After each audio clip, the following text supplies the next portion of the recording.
this is Jeanette Keynes from Jewelry Arts Inc.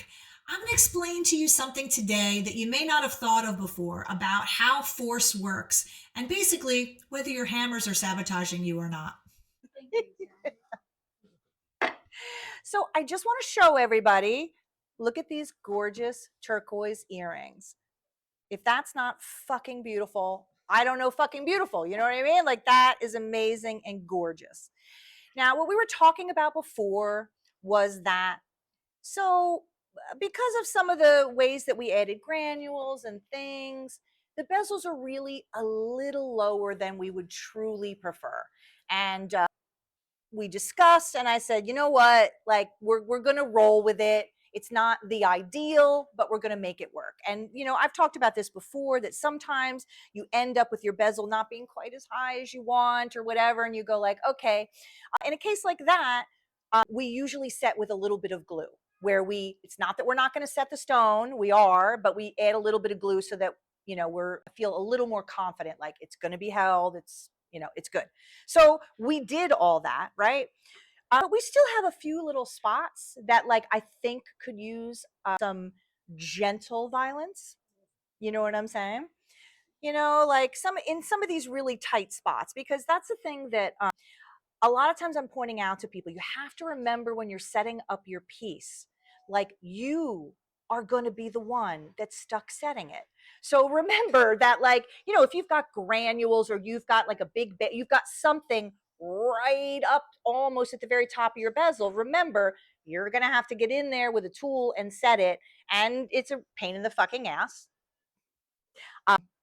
We will live and we will persevere. But just, you know, that's why, like, whenever I'm looking at something, I'm always like, yeah, but what happens when we set it? So just keep that in mind, that like everything may be good now, but you're going to be the one that has to set it.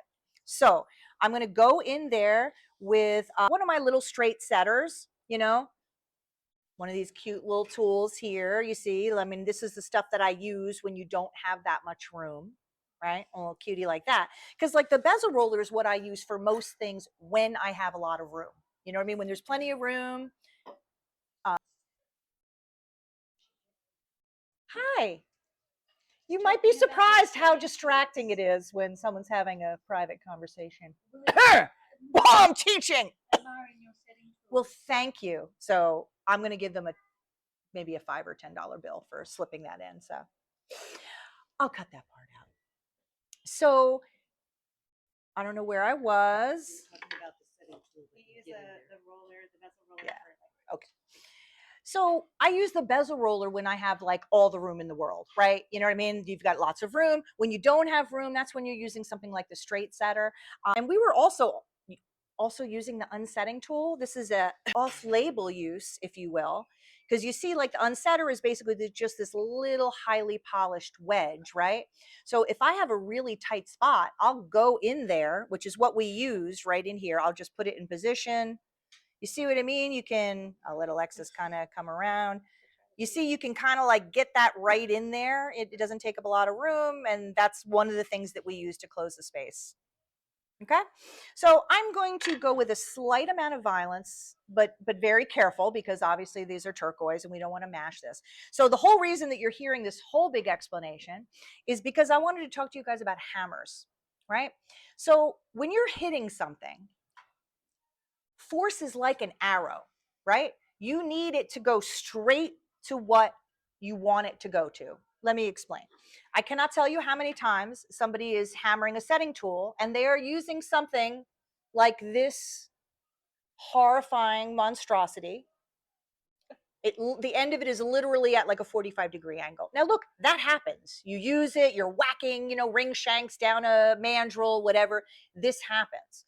But then I'll see people with a tool, right? And they're hitting it with this. Like, you have no idea where your force is going. You know what I'm saying? Like, it's just going everywhere. So that can mess you up. And it's one of those things that I think a lot of times people don't think about it, which is why you're hearing my whole dissertation on it. Now, because I'm OCD, I have a leather mallet that I only use for setting or for die forming, where I leave the shellac on the end, so the end stays nice and flat. Because that way, when I hit it, I know where my force is going. Do you know what I mean? It's going straight down through the tool and out the end of the tool. Because if you're holding this here and you're hitting it with something so uneven, everything's going all over the place and you just don't know what you're hitting. So always think, and it's the same with the torch, right? It's an arrow. You know what I mean? Point it right at what you want to get hit or hot.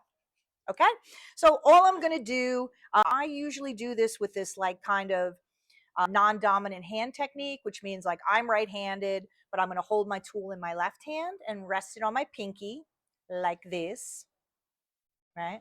And then I can just, you know what I mean? Because look, I'm not a piano player. I'm not like going to be, you know what I mean, moving all my fingers. I'm going to support it right on here like this. And then I'm going to, and because this is flat, I know that all my force is actually, you know, going where I want it to go.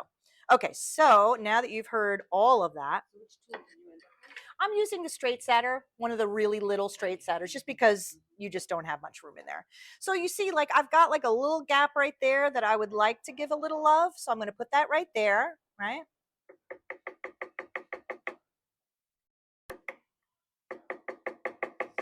And what you'll notice